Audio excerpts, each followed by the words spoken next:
Welcome to the thrilling world of the flying runner, brought to you by the Marathon Mates.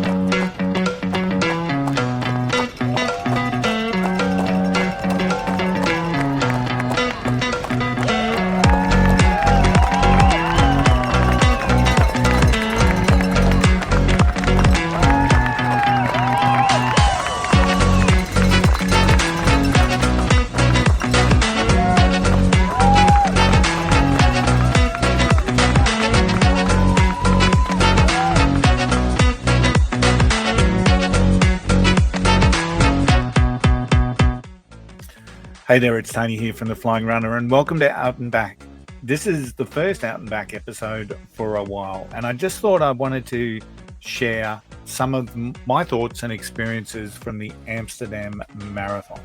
So I'm going to dive into the Amsterdam Marathon, one of Europe's most iconic races, the TCS Amsterdam Marathon, and asking the big question: is it truly welcoming for the back of the pack runners?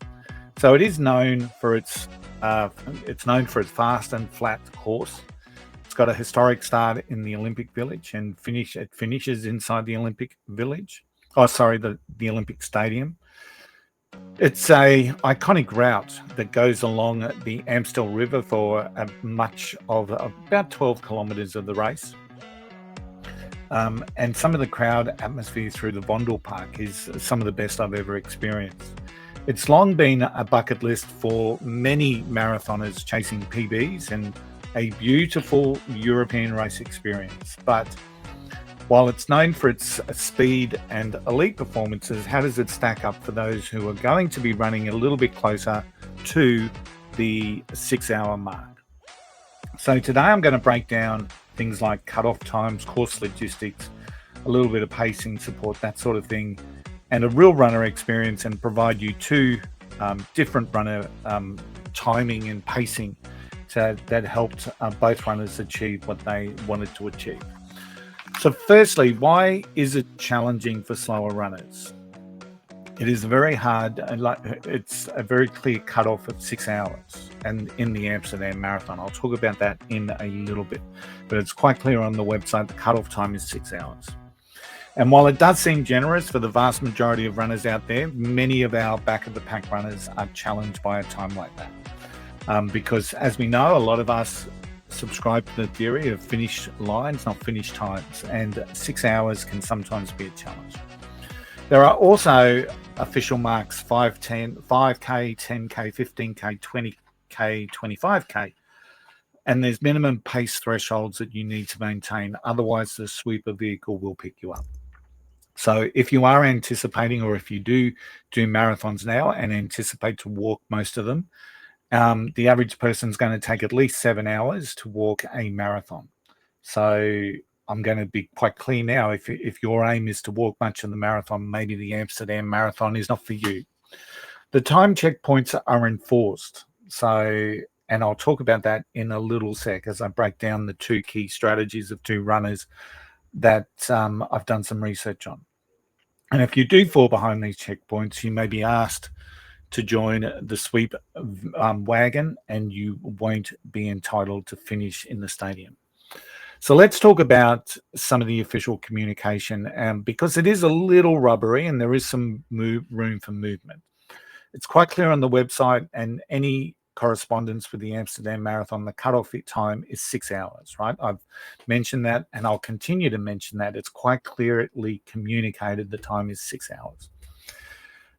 And the elite start at a time of 9 a.m. in the morning, and the final wave commences at 9:43.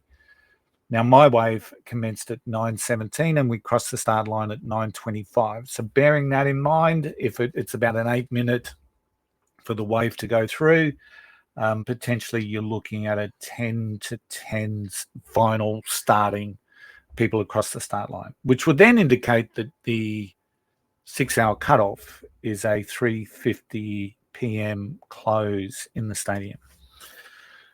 Now, my experience is that, and I did a fair bit of research coming into the Amsterdam Marathon, because we'd signed up for the marathon prior to actually fully understanding that the cutoffs there, there's time limits there, etc., etc. So it was a little bit of a wake-up call when I suddenly started researching a little bit more to prepare myself for the Amsterdam Marathon. That being said, when you check the results from previous marathons and you check the results of this year's marathon, there are a number of runners who have taken well over 7 hours. And this is where it gets a little bit rubbery, I guess, right? So if you check the results from the last number of years, you can see there are a number of runners past the 7-hour mark. And the other thing that sort of confuses me a little bit around the Amsterdam Marathon is there is always a big discrepancy around registrations and finishes. So, for example, this year there were 30,000 people. It was a sold-out event, 30,000 people registered. There are 23,326 finishes. So there's a fairly big discrepancy there. And our experience was from that is that Sharon, for example, started the race with me and had to pull out at the 6K mark. So people were tracking her. They tracked that she'd started. They tracked across the 5K. But now if you look at the official results, Sharon's not there. So she now comes up in the app as did not start. So out of that, well over, 6,000 people who there are out of those 30,000 registration, there's 66,000 of them who either didn't start or didn't finish. So I don't know what to make of that. And that's fairly consistent in the years that I've seen. The previous year, 22,500 registration, 17,000 finishes. So it seems to be a fairly consistent thing that there's a large discrepancy around registrations and finishes, which is interesting. Now, when you go in and you have a look at the results from, this year, for example, the first person that ran 6 hours, the first person in the results that ran a net time of around 6 hours was in the 99 percentile, right? Which means that there are less than 1% of those 23,326 finishes that ran a time over 6 hours. Let that sink in. So less than 1% of the finishers of the Amsterdam Marathon registered a time that was greater than 6 hours. The other thing to take note of is that the first runner to register a time of 5 hours was in the 95 percentile, which means that there are less than 5% of the field, once again, that 23,326 finishes, who registered a time greater than 5 hours, which indicates that 95% of the people ran a time faster than 5 hours.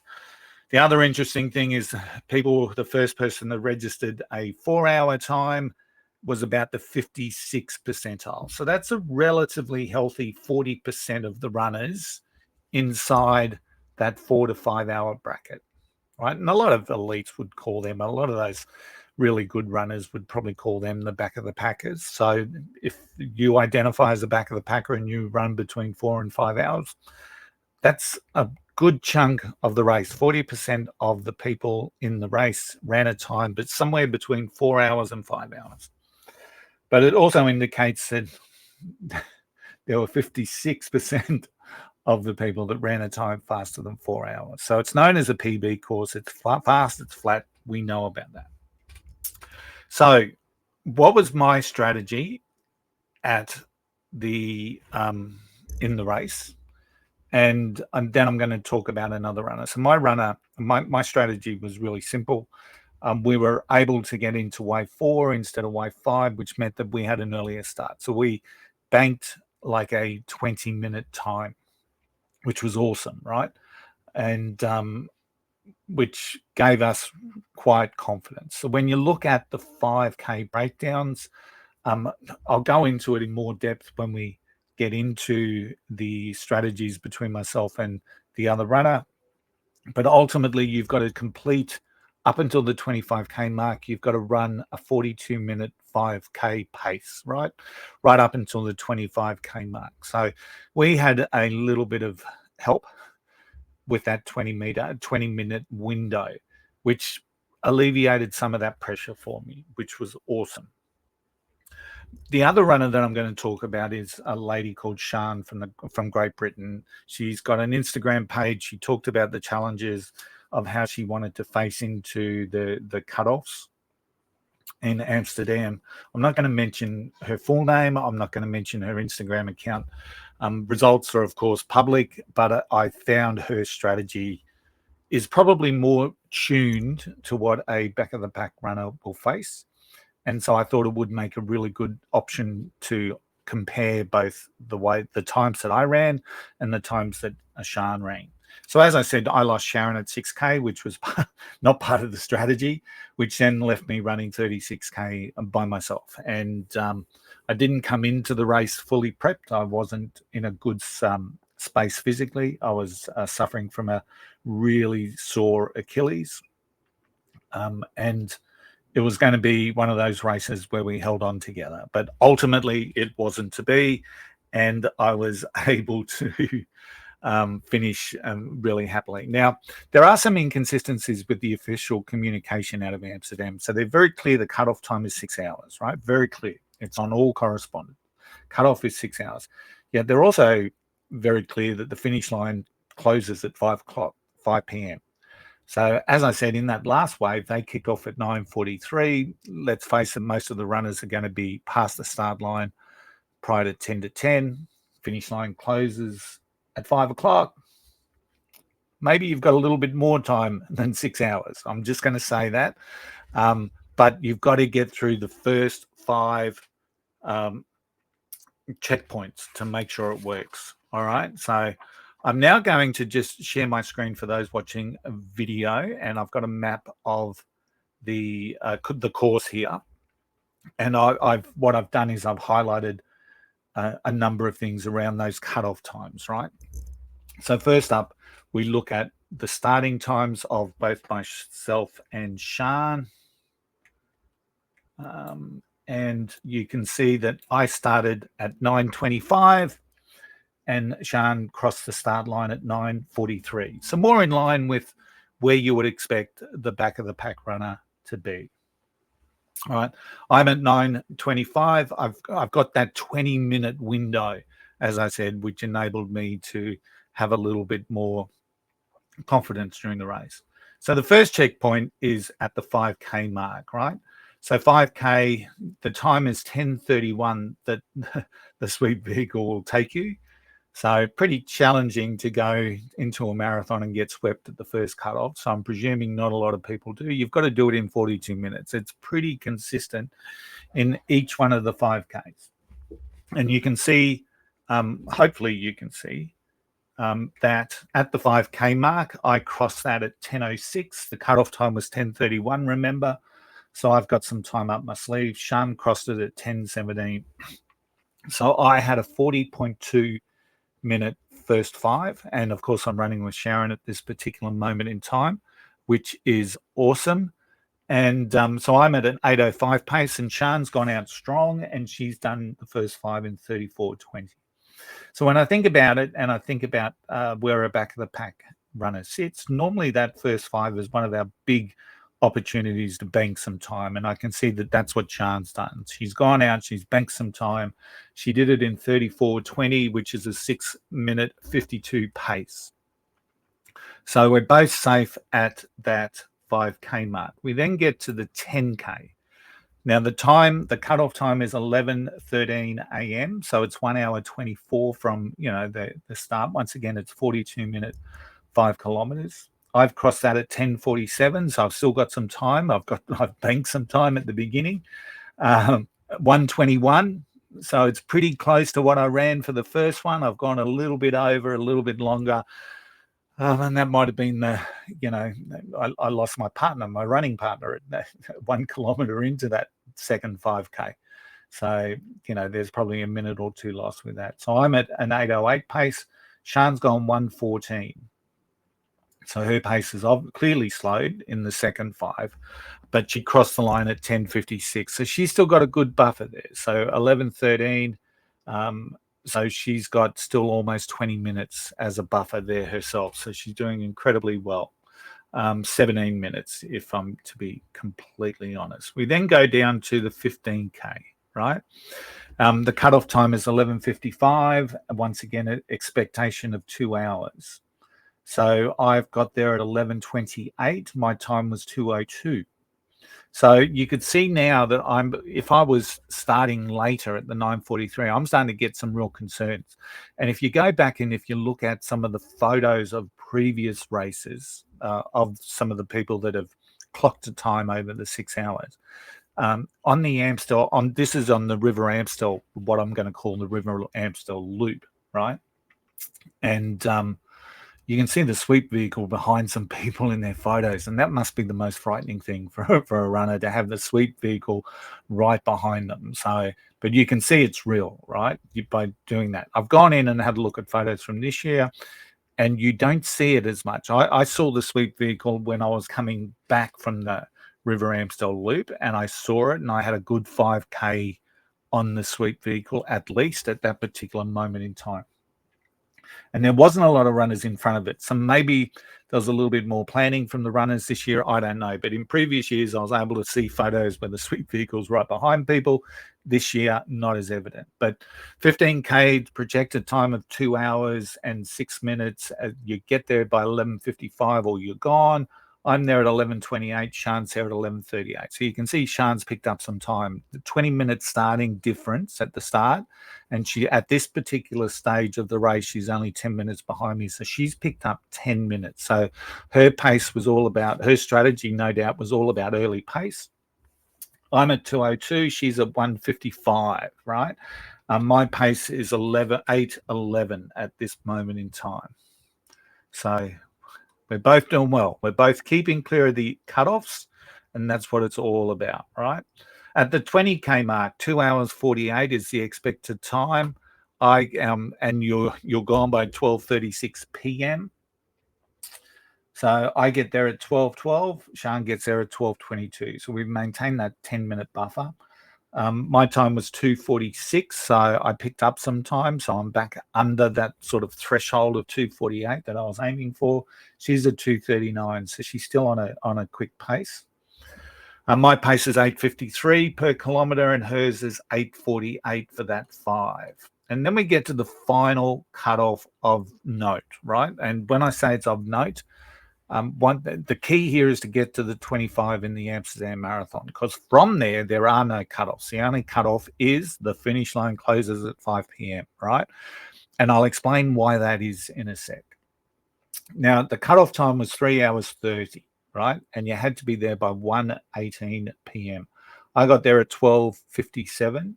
So I've got that 20-minute odd buffer on the cutoff time, and Sean got there at 1:08. So we're starting to see a little bit of a gap again coming back my way. I think there's, I've obviously picked up a minute during that last 5K. I'm at 3:31, however. So if I had been one of the last people to start, I didn't hit that 3:30 pace, and I may have been picked up by the sweep vehicle. Sean, on the other hand, went 3:24. So she had a good buffer there of 6 minutes. And as she talked about on her Instagram, that was her strategy. She had to get to the 25K mark because the rest certainly does become a little bit easier from there. So two very different strategies. Mine was to try and get into an earlier wave, which I was able to do. And Sean obviously had trained very well to do the pacing strategy that she did, right? So when I then look at the finish, so then let's go to the finish, because as I said, you fundamentally have to make that 25K or it's all over, Red Rover. But if you make it, then you're in for a bit of a sweet run, because, at the end of the day, the finish line closed at 5 p.m. Total. So at the finish line, I crossed at a time at 3:37 p.m. Finish line closed at 5. Sean crossed at 3:53. So once again, we've got that little bit almost like the original buffer. I went 6:11. Sean went 6:10. My average pace was 8:48 during the race. For the whole race, Sean was at 8:47. So very interesting when you're thinking about your strategy and going out and doing the Amsterdam Marathon, because not everyone is able to get into an earlier wave. And so therefore a strategy like Shan's, where she really focused on hitting that 25K. As I said, she had, what was our 25K time again? She had a good, she had 7 minutes. She was 7 minutes faster than me for the first 25K. So she's clearly slowed down as she moved into that back, let's call it the back portion after the River Amstel Loop. So why does the cutoffs, the extreme cutoffs, only go to the 25K mark? Let me walk through that. The half marathon kicks off at 1:20, and it follows a slightly different course to the marathon, but it combines with the marathon course at what is their 4K mark, but it's just after that 25K cutoff and the finish of the Amstel River Loop. There are cutoffs in the half marathon, but they fundamentally do not matter to most, well, shouldn't matter to most marathoners, right? So I think the half marathon is a cutoff time of 3 hours, but once again, it started at 1:20 and goes all the way through to 1:50, and don't forget the finish line closes at 5 p.m. So even those runners that were kicking off at 1:50 have probably got 3 hours 10 to complete their half marathon. So I got my first glimpse of the half marathon. So the half marathon course combining there is a real godsend to back of the pack runners.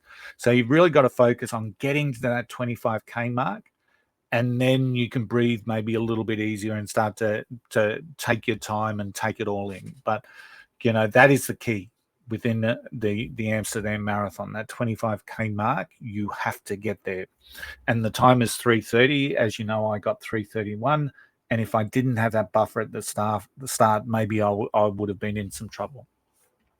So, but the what then happens is that we're on a finalizing. We've got like 25. There's 17K, 18K to go. And I got the first glimpse of the half marathoners. So the leaders started coming through on me at around the 30K mark. So they've kicked off at 1:20, and they've completed about 8Ks. That's just over, maybe just under, or coming up to. Now the half marathon is both a blessing and a heartache, because firstly, it helps us back of the pack runners with no cutoffs in that 17K loop from the 25, right? So absolute blessing. The crowds are amazing, absolute blessing. The heartache comes because there are parts of the course where it's really congested, and there's 2 paces of runners, right? There are slow marathoners or slower marathoners, and then there are quicker half marathoners. And so it becomes a little bit of a challenge, especially when you're staying on the right-hand side. This is a marathon where I was pushed and prodded and grabbed and moved out of the way at one time, and more than any other marathoner. And most of that occurred in that space where you've got quicker half marathoners and slower marathoners. So, but the blessing is, of course, basically no more cutoffs, right? But once you pass that, and as I said, you've got to get to that 25K mark. Any marathoner from there should be able to finish. And remember, the finish line closes at 5 p.m. So there were 13,000 finishes in the half marathon. And of course, there's the congestion, et cetera, et cetera. So a couple of things, right? A couple of things from a back of the pack perspective. My initial thought afterwards was it shouldn't be recommended for back of the pack runners. And I think that it's already got that natural attrition there. Like less than 1% of the runners, the finishers in the Amsterdam Marathon clocked a time that was greater than 6 hours, less than 1%. I don't know how that would compare with other marathons, but I'm imagining that's pretty low, right? So I think there's already a natural deterrent there for back of the pack runners, and hopefully by sharing the strategies of both Shan and myself, and the timing, it enables you hopefully to say, well, maybe there is an opportunity for me to do the Amsterdam Marathon. But you really need to be aware of what you're signing up for. Unlike me, who just registered and didn't think about it, and then got the shock of my life when I realized it was a 6-hour cutoff and there were 5K sweeping happening on the course. Do make sure you know what you're signing up for. It is a challenge. It is a quick marathon. It's known as a PB marathon. So, but that's another reason I'd probably say go out and do it, because you might get a PB on it. Yes, there are some challenges there, but it is fast. It is flat. It is quite scenic. They are talking of changing the course. So just be mindful of that. But I'd imagine it's still going to be fast. It's still going to be flat. The course can get congested, but the crowd's amazing. Crowd during the Vondelpark part of the course and you get that twice as a marathoner. You get it as you're running out, and as you're coming back into the stadium, you're running through the Vondelpark. The crowd's amazing. It is just amazing. It's some of the best crowd atmosphere that I've seen during my running marathons. The cutoffs are doable, and hopefully by sharing the two and comparing the two outcomes helps you to see that. But you do need to train, especially if you are a longer than a 6-hour marathoner. You do need to train for those cutoffs, and make sure you're fit. Like if you are planning, if I was to have done something different, I would not have run Sydney, and I may not even have run Gold Coast. I would have kept Amsterdam as my number one, and I would have made sure I was right coming into it. As it was, I was a bit broken. And, I knew I was going to finish. I knew I was going to get there. But, at the end of the day, I probably didn't have the world's best preparation coming into it. Be aware that times and cutoffs changed this year because of the size of the crowd. So the cutoff times themselves may change if they go back and decrease the crowd size, or, potentially even change the course. So practical tips if you choose to do it. It's not ideal for the back of the pack runner, but it could also be a course that's going to bring you a new PR. So, ultimately, I'd say go for it. Just be aware. But be aware and be excited. Work out what the pace is that you'll need to do, and especially for the full 42, but primarily for the first 25. And you got to make sure your training is good enough so that you can do those final 17 and not be busted at 25.